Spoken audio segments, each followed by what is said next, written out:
আসসালামু আলাইকুম এভরিওয়ান। সহজ এবং মজাদার রান্নার ইউটিউব কুকিং চ্যানেল গৃহসুখনে আপনাদের সকলকে স্বাগত জানাচ্ছি। আমি আফরোজা চলে আসলাম নতুন আরও একটা রেসিপি নিয়ে। আমার আজকের রেসিপি রেড ভেলভেট কেক।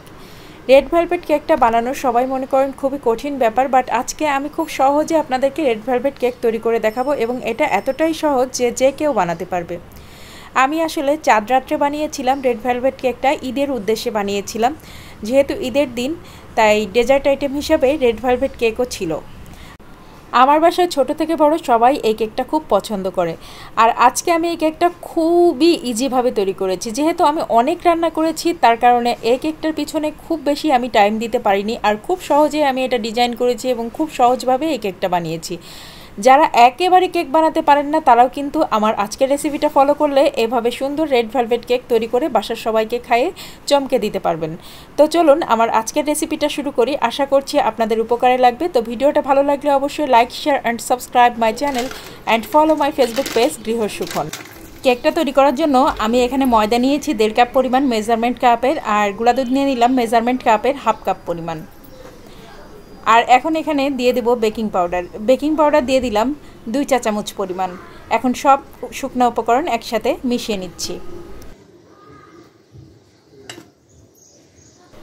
শুকনো উপকরণগুলো সব মিশিয়ে নেওয়ার পরে এই বোলটাকে আমি এক সাইডে সরিয়ে রেখে আর একটা বোল নিয়েছি এবং এর মধ্যে এখন ডিমগুলো ভেঙে নিচ্ছি।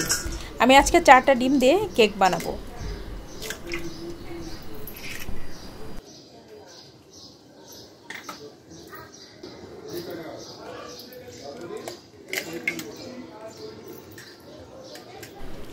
ডিম 4টা তো ভেঙে নেওয়া হয়ে গিয়েছে। এখন মেজারমেন্ট কাপের 1 কাপ পরিমাণ চিনি দিয়ে দিচ্ছি আমি এখানে আমি 1/2 কাপে 2 বার দিয়ে দিলাম। ব্যাস, মেজারমেন্ট কাপের 1 কাপ পরিমাণ চিনি দেওয়া হয়ে গেল।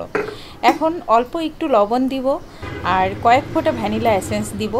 আমি এখানে অল্প একটু লবণ দিয়েছি, স্বাদ অনুসারে যতটুকু লাগে, যে যতটুকু পছন্দ করেন দিবেন, আর যারা মিষ্টি খাবারে লবণ খেতে পছন্দ করেন না তারা দিবেন না। এখানে দিয়ে দিলাম আধা চা চামচের থেকেও একটু কম ভ্যানিলা এসেন্স।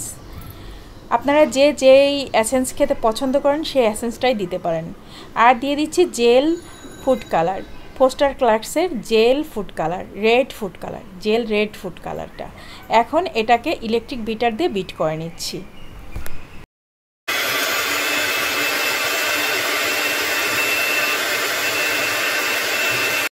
6-7 মিনিট আমি বিট করেছি। এর মধ্যে ডিমটা খুব সুন্দর মতো ফোম হয়ে গিয়েছে আর চিনিগুলো খুব সুন্দর মতো গলে গিয়েছে। আর যে শুকনো উপকরণগুলো আমি আগে থেকে রেডি করে রেখেছিলাম সেগুলো এখন মিশিয়ে দিচ্ছি। ও আরেকটা কথা, আমি আসলে এর মধ্যে তেল দিতে ভুলে গিয়েছিলাম। আপনারা কিন্তু এই অবস্থায় একটু তেল দিয়ে নেবেন আগে, তারপরে আরও 1 মিনিট বিট করবেন, তারপরে এই শুকনো উপকরণগুলো মেশাবেন। তো আমি যেহেতু তেলটা দিতে ভুলে গিয়েছিলাম আমি পরে তেলটা অ্যাড করে নিয়েছি, বাট আপনারা কিন্তু এই তেলটা দিতে ভুল করবেন না। তেলটা অবশ্যই এই যে শুকনো উপকরণগুলো দেওয়ার আগেই এই মিশ্রণের সাথে মিশিয়ে 1 মিনিট বিট করে নেবেন। তেল দেওয়ার পরে 1 মিনিটের বেশি কোনোভাবেই বিট করবেন না। আমি এখানে 2 টেবিল চামচের মতো রান্নার তেল এখন দিয়ে দিলাম। যেহেতু আমি তেল দিয়েছিলাম না সেজন্য এখনই দিয়ে দিলাম, তেলটা দিতেই হবে তাই একটু দিয়ে দিলাম। এখন আমি শুকনো উপকরণগুলো আস্তে আস্তে করে এই ডিমের ফোমের সাথে মিশিয়ে নিচ্ছি। তো আস্তে আস্তে মিশাতে হবে, দেখতে পাচ্ছেন আমি কতটা আস্তে করে এই শুকনো উপকরণগুলোকে ডিমের ফোমের সাথে মিশিয়ে নিচ্ছি। চাঁদ রাত্রে অনেক কিছু রান্নার চাপ থাকে, আমি ডেজার্ট আইটেমগুলো সব একদিনে তৈরি করে ফেলেছিলাম, যার কারণে আমার এই কেকটার পিছনে আমি খুব বেশি সময় দিতে পারিনি এবং খুব ঝটপট এই কেকটা আমি বানিয়েছি এবং ঝটপট ডিজাইন করেছি। আর তারপরে এটাকে আমি ফ্রিজে রেখে দিয়েছিলাম, ঈদের দিন সকালে বের করেছি। তো সেজন্যই হয়তোবা আমার তেল দিতে ভুল হয়ে গিয়েছে। আর আমি মোল্ডটা এই যে রেডি করে রেখেছিলাম অয়েল ব্রাশ করে, এখন মোল্ডের মধ্যে ঢেলে দিলাম আর 180 ডিগ্রি সেলসিয়াস তাপমাত্রায় আমি এটাকে ওভেনে বেক করে নিয়েছি 45 মিনিটের মতো। আর এখন কেকটা সম্পূর্ণ ঠান্ডা হওয়ার পরে আমি মোল্ড আউট করছি। কেকটা কিন্তু খুব সুন্দর হয়েছে, ভীষণ সফট হয়েছে, স্পঞ্জি হয়েছে। সম্পূর্ণ ঠান্ডা হওয়ার পরে মোল্ড আউট করবেন। সম্পূর্ণ ঠান্ডা না হওয়ার পর্যন্ত কখনোই মোল্ড আউট করতে যাবেন না, এতে করে কেকটা কিন্তু ভেঙে যেতে পারে। আমি এখানে লাভ শেপের একটা মোল্ড নিয়েছি, আপনারা যে কোনো শেপের মোল্ড নিতে পারেন। ও আচ্ছা, আরেকটা কথা বলতে ভুলে গিয়েছি, ওভেনে বেক করার আগে ওভেনটাকে অবশ্যই 10 মিনিট প্রিহিট করে নেবেন, তারপরে প্রিহিটেড ওভেনে এই কেকটা বেক করবেন, না হলে কিন্তু কেকটা ভালো হবে না। আর এটা অবশ্যই ইলেকট্রিক ওভেনে বেক করতে হবে। এটা কিন্তু মাইক্রোওয়েভে কখনোই বেক করা যাবে না। এখন কেকটাকে আমি ডাবল পার্ট করে নিচ্ছি, মাঝখান থেকে কেটে 2 পার্ট করে নিচ্ছি। আপনারা চাইলে 3টা 4টা যে কটা খুশি পার্ট করে নিতে পারেন, বাট আমি এর ভিতরে স্লাইসগুলো খুব বেশি ভালো করতে পারি না, যার কারণে আমি 2টাই করে নিলাম। আর আপনারা যদি খুব ভালো কেক স্লাইস করতে পারেন সমান করে, তাহলে 3টা 4টা স্লাইস করে নিতে পারেন। এই কেকটা আমার বাচ্চারা খুব পছন্দ করে। এই যে দেখেন কতটা সুন্দর হয়েছে, একেবারে সফট স্পঞ্জি একটা রেড ভেলভেট কেক তৈরি হয়ে গিয়েছে। এখন এটাকে আমি একটু ক্রিম দিয়ে ডেকোরেশন করব। ক্রিম ফ্রস্টিং কিভাবে করতে হয় তা আমার চ্যানেলে দেওয়া আছে, আপনারা দেখে নিতে পারেন। আমার এই কুকিং চ্যানেল গৃহসুখনে দেওয়া আছে, আর আমি ডেসক্রিপশন বক্সে লিঙ্কটা দিয়ে দিব। এখন আমি কিছুটা সুগার সিরাপ দিয়ে দিচ্ছি, আর সুগার সিরাপ দেওয়ার পরে তারপরে আমি এর উপরে ক্রিম দিব। সুগার সিরাপ দেওয়ার কারণে এই কেকটা কিন্তু খুব সুন্দর সফট থাকবে। তো অল্প একটু সুগার সিরাপ আমি দিয়ে নিচ্ছি, খুব বেশি দিতে যাবেন না, অল্প করে দিয়ে নেবেন। আর এখন এর উপরে দিয়ে দিতে হবে ক্রিম। আর ক্রিমটা যখন ফ্রস্টিং করবেন তখন ক্রিমের ভিতরে একটু চিজ অবশ্যই দিয়ে দিতে হবে, তবে সেটা ক্রিম চিজ, এমনি চিজ না, ক্রিম চিজ দিয়ে দিতে হবে। আর ক্রিম চিজ কীভাবে বানাতে হয় সেটা বলে দিচ্ছি। ছানা, দুধের যে ছানা হয় সেই ছানাটাকে একটু দুধ দিয়ে ব্লেন্ডারের মধ্যে ব্লেন্ড করলেই ক্রিম চিজ তৈরি হয়ে যাবে। ক্রিম চিজ আর ক্রিম দুটো একসাথে করে ফ্রস্টিং করে নিয়েছি, এবং এই ক্রিমটাকে আমি এখন এই কেকটার সাথে লাগিয়ে দিচ্ছি। কেকটা এত দ্রুত বানিয়েছিলাম যে কি বলবো, আমি কেকটা ডেকোরেশন করার জন্য কোনো কিছুই বের করেছিলাম না, হাতের কাছে খুন্তি চামচ যা পেয়েছি তাই দিয়ে কেকটা ডেকোরেশন করে ফেলেছি। তো অনেকেই ভাবতে পারেন কেক ডেকোরেশন করার এটা নাই ওটা নাই সেটা নাই, কিভাবে ডেকোরেশন করব। দেখতে পাচ্ছেন আমার হাতের কাছে যা কিছু আছে তাই দিয়ে কিন্তু আমি কেক ডেকোরেশন করে ফেলছি। আর এখানে আমি একটা স্টার নজেল ইউজ করেছিলাম। ঈদের আগের দিন আমি অনেকগুলো ডেজার্ট আইটেম তৈরি করেছিলাম, যার কারণে আমার এতটা সময় ছিল না যে এই কেকটার পিছনে দিব। কেকটা যখন স্লাইস করেছিলাম তখন কিন্তু এর মাঝখান থেকে কিছুটা অংশ আমি কেটে নিয়েছিলাম গুঁড়া করার জন্য। কেকের কিছুটা গুঁড়া আমি রেখে দিয়েছি, সেটাকে আমি ইউজ করব একেবারে ডেকোরেশনের লাস্টে। মাঝখানে, কেকের মাঝখানে যে আপনারা লাল অংশটা দেখেছেন সেটা কিন্তু কেকেরই গুঁড়া।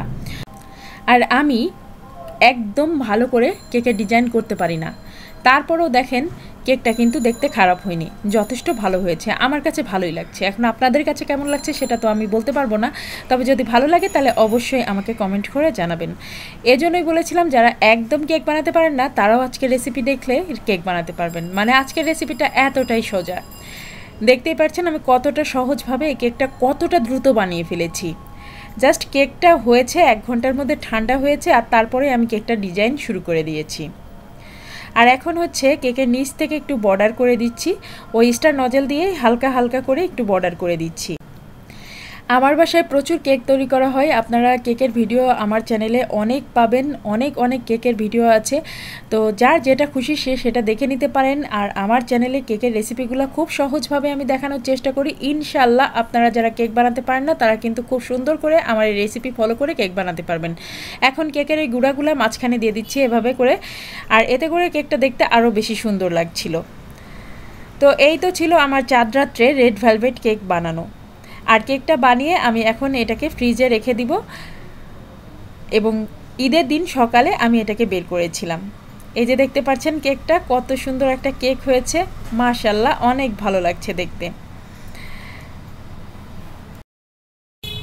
আমি আশা করছি আমার আজকের ভিডিওটা আপনাদের অনেকেরই কাজে লাগবে, বিশেষ করে যারা একদম কেক বানাতে পারেন না তারাও কিন্তু খুব সুন্দর করে এই কেকটা বানাতে পারবেন। আর আমার চ্যানেলে আমি আবারও বলছি অনেক কেকের রেসিপি আছে, বিভিন্ন রকম কেকের রেসিপি আছে, কারণ আমি প্রচুর কেক বানাই আমার বাচ্চাদের জন্য।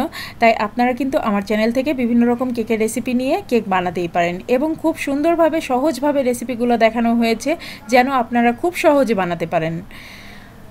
আর ঈদের দিনে আমি খাবার টেবিলে এই যে কেকটা নিয়ে চলে এসেছি, আর আমার বাচ্চারা খাওয়ার পরে কতটা খুশি হয়েছে সেটা ভিডিওর লাস্টে দেখতে পারবেন। আজকের ভিডিওটা যদি আপনাদের ভালো লাগে তাহলে অবশ্যই আমার চ্যানেলটা সাবস্ক্রাইব করে দিবেন, পাশে থাকা বেল আইকনে একটা প্রেস করে দিবেন, এতে করে আমি যে কোনো ভিডিও দিলে তার নোটিফিকেশন আপনার কাছে পৌঁছে যাবে, আর সহজে আপনি আমার নতুন ভিডিওগুলো দেখে নিতে পারবেন। আর যারা ফেসবুক পেজ থেকে দেখছেন তারা অবশ্যই পেজটাকে ফলো করে দিবেন, এতে করে আমি যে কোনো ভিডিও দিলে তার নোটিফিকেশন আপনার কাছে পৌঁছে যাবে এবং আপনি আমার নতুন ভিডিওগুলো দেখে নিতে পারবেন। আর দেখেন কেকটা কতটা সুন্দর হয়েছে, দেখতে যতটা সুন্দর খেতে তার থেকেও বেশি সুন্দর। আর কেকটা যেমন সুন্দর হয়েছে তেমন সফট হয়েছে, সেই রকম সুন্দর একটা কেক, টেস্টি একটা কেক। আর এই কেকগুলো বাচ্চারা খুব পছন্দ করে। আর আমি রাজি খাবে।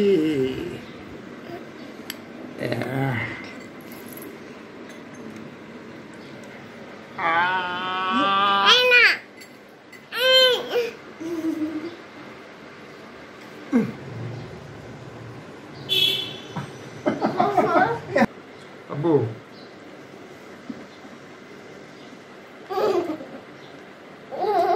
খুব ভালো মজা হয়েছে না?